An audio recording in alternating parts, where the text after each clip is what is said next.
کراچی میں تیز گرد آلود ہواؤں سے حادثات، 4 افراد جاں بحق ہو گئے۔ نارتھ ناظم آباد، گلبائی اور رنگی ٹاؤن میں دیواریں گرنے سے ہلاکتیں ہوئیں۔ کورنگی میں دیوار گرنے سے بچے کی جان گئی۔ بلدیہ مواچ گوٹ اور سپارکو روڈ پر گھروں کی چھتیں گرنے سے 5 افراد زخمی ہو گئے۔ اورنگی سیکٹر میں کھمبا گرنے سے 1 شخص زخمی۔ تیز ہواؤں سے موٹر سائیکل کو بھی حادثہ پیش آیا جس سے 2 افراد زخمی ہوئے۔ گلشن اقبال 13D میں درخت جڑ سے اکھڑ گیا۔ لیاری بہار کالونی میں عمارت کی 7واں منزل کا زیر تعمیر حصہ گر گیا کہ الیکٹرک کا ٹرانسمیشن نظام بھی متاثر۔ درخت گرنے سے تاریں ٹوٹ گئیں۔ کھمبے گرنے سے بیشتر علاقوں میں بجلی بند، 200 فیڈر ٹرپ۔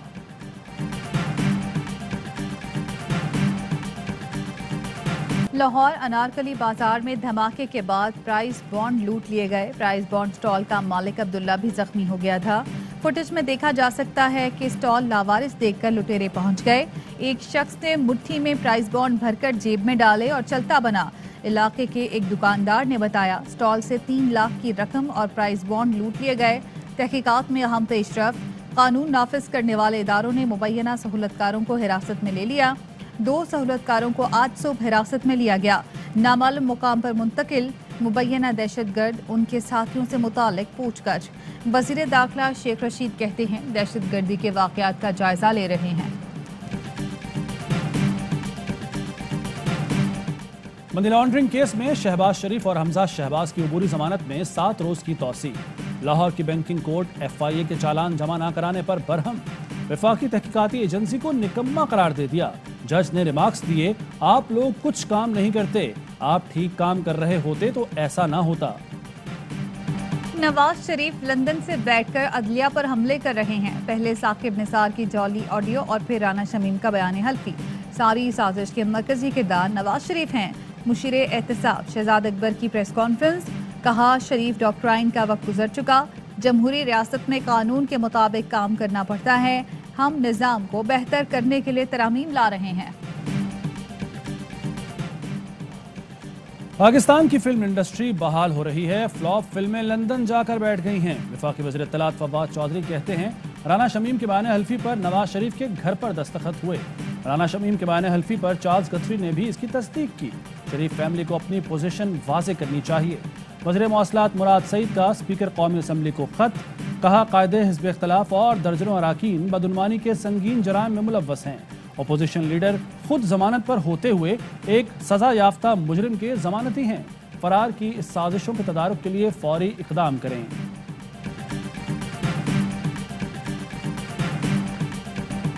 پیپلز پارٹی کا کسان مارچ، چیئرمین بلاول بھٹو زرداری نے پیغام دے دیا، کہا زرعی معیشت بچائیں اور عمران خان کو بھگائیں۔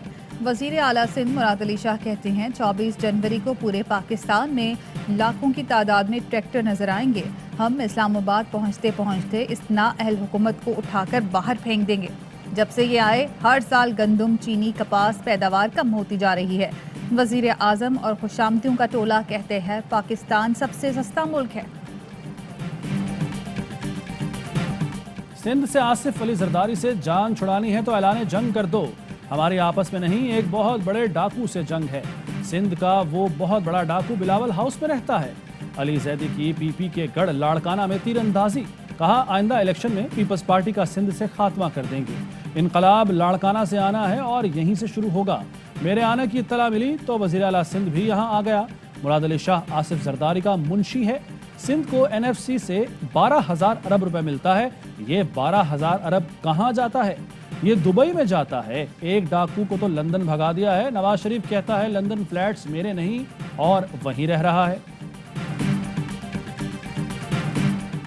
ٹنڈو الیار سیشن کورٹ کے باہر SDP رہنما الطاف جسکانی قتل کیس میں نامزد ملزم بھولا خانزادہ قتل۔ پولیس نے ایک مسلح شخص اسد جسکانی کو زخمی حالت میں گرفتار کر لیا۔ واقعے کے بعد خانزادہ برادری کے سینکڑوں لوگ سڑکوں پر نکل آئے۔ شہر میں ہنگامے، وقفے سے فائرنگ، رینجرز کی بھاری نفری طلب، شہر مکمل بند۔ کراچی میں کورونا بے قابو، مثبت کیسوں کی شرح 45% سے زائد ہو گئی۔ اسلام آباد میں 18، حیدرآباد میں 17 اور پشاور میں شرح 16% سے زائد ریکارڈ۔ ملک بھر میں کورونا کے مزید 23 مریض انتقال کر گئے۔ 7,678 نئے کیس رپورٹ، مثبت کیسز کی شرح 13% کے قریب پہنچ گئی۔ اسلام آباد کی ضلع کچہری میں 15 ججز کورونا میں مبتلا، متعلقہ عدالتیں بند کر دی گئیں۔ کراچی، حیدرآباد اور پنجاب بھر میں انڈور ڈائننگ پر مکمل پابندی عائد۔ سندھ میں کورونا کی شرح سب سے زیادہ، بے احتیاطی اس سے بھی زیادہ۔ کورونا سے بچاؤ کے لیے عوام سے ماسک پہننے کی التجا کرنے والے وزیر اعلیٰ سندھ مراد علی شاہ لاڑکانہ میں جلسے کے دوران مسلسل کھانستے رہے۔ ساتھ کھڑے جیالے بھی کھانس کر ساتھ دیتے رہے۔ وزیر اعلیٰ نے تو ماسک نہیں پہنا، لیکن ساتھیوں نے ڈر کے جیبوں سے ماسک برآمد کیے اور منہ ڈھانپ لیا۔ قومی اسمبلی میں وزیر خارجہ کی تقریر کے دوران اپوزیشن کا شور شرابہ۔ شاہ محمود قریشی بولے، ان لوگوں سے میری بات ہضم نہیں ہو رہی، تل ملائے نہیں۔ ماضی میں انہوں نے عدلیہ پر حملے کیے، احسن اقبال کا رد عمل۔ کہا، شاہ محمود کی تقریر سے لگا وہ خود کو عمران خان کے متبادل کے طور پر پیش کر رہے ہیں۔ ایسا لگ رہا ہے جیسے وہ کسی کو انٹرویو دے رہے ہیں۔ معیشت پر حکومت کو براہ راست مناظرے کا چیلنج دے دیا۔ حماد اظہر کا جواب، بولے ہم نے معیشت کو اس مشکل سے نکالا جو آپ چھوڑ گئے تھے۔ کیا آپ 20 ارب ڈالر کا خسارہ بھول گئے؟ خوش فہمی تھی، لندن سے علیحدگی کے بعد مڈل کلاس جماعت بنا لوں گا۔ خالد مقبول کا بلدیاتی دور بدترین تھا۔ ایم کیو ایم بحالی کے سربراہ فاروق ستار کا ARY نیوز کو تہلکہ خیز انٹرویو۔ کہتے ہیں 6 سالوں سے میرا لندن سے کسی قسم کا کوئی رابطہ نہیں۔ نون لیگ، PTI اور پیپلز پارٹی سے آفرز آئیں، لیکن میں نہیں گیا۔ کرپشن میں پیپلز پارٹی A ٹیم تو ایم کیو ایم کے کچھ لوگ B ٹیم ہیں۔ مجھے ڈمی سربراہ بنانا چاہتے تھے، جیسا کہ اب خالد مقبول ہیں۔ وزیراعظم عمران خان کی 5.37% GDP گروتھ پر حکومت کو مبارکباد۔ کہا، GDP گروتھ سے بے روزگاری کے ختم ہوگی اور روزگار کے خاطر خواہ مواقع پیدا ہوئے۔ فی کس آمدنی میں اضافہ ہوا۔ اقتصادی اصلاحات کی کامیابی کو بین الاقوامی سطح پر تسلیم کیا گیا۔ نون لیگ کی ترجمان مریم اورنگزیب کا جوابی وار۔ کہا، مہنگائی، بے روزگاری اور غربت سے عوام مر رہے ہیں، آپ بے شرمی اور ڈھٹائی سے ٹویٹ کر رہے ہیں۔ 2018 میں GDP گروتھ 6.1% تھی۔ آپ کو ٹویٹ کی بجائے نالائقی کا ماتم کرنا چاہیے۔ اقتصادی رابطہ کمیٹی نے افغانستان کو مخصوص مصنوعات کی برآمد کی اجازت دے دی۔ وزیر خزانہ شوکت ترین کی زیر صدارت اجلاس میں افغانستان سے چلغوزے کی درآمد پر عائد 45% ریگولیٹری ڈیوٹی ختم کرنے کا فیصلہ۔ داسو ہائیڈرو منصوبے پر ہلاک چینی شہریوں کی فیملیز کے لیے معاوضے کی بھی منظوری دی گئی۔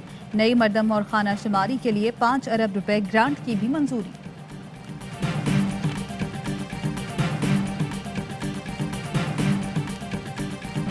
کراچی کے علاقے لیاری میں مبینہ طور پر لاش کا ریپ کیا گیا۔ پولیس نے بتایا، ملزم نے ایک گھر میں خاتون کو قتل کیا، پھر لاش کی بے حرمتی کی۔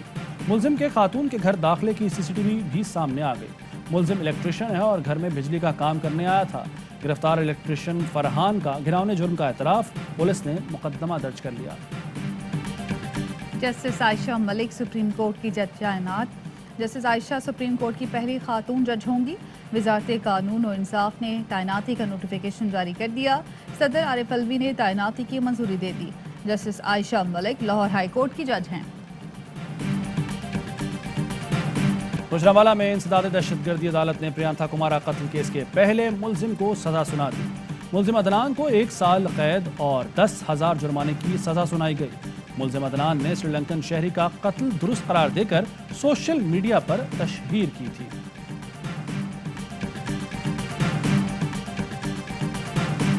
بھارتی فوج مقبوضہ کشمیر میں ماورائے عدالت قتل کر رہی ہے۔ 2 سال میں مقبوضہ کشمیر میں 2000 سے زائد شہادتیں ہوئیں۔ لیگل فورم کشمیر کے رہنماؤں کی پریس کانفرنس۔ کہا، میٹروپولیٹن پولیس کے وار کرائم یونٹ کو شواہد فراہم کر دیے۔ بھارتی آرمی چیف وزیر داخلہ کے کشمیر میں جنگی جرائم پر گرفتاری کا مطالبہ۔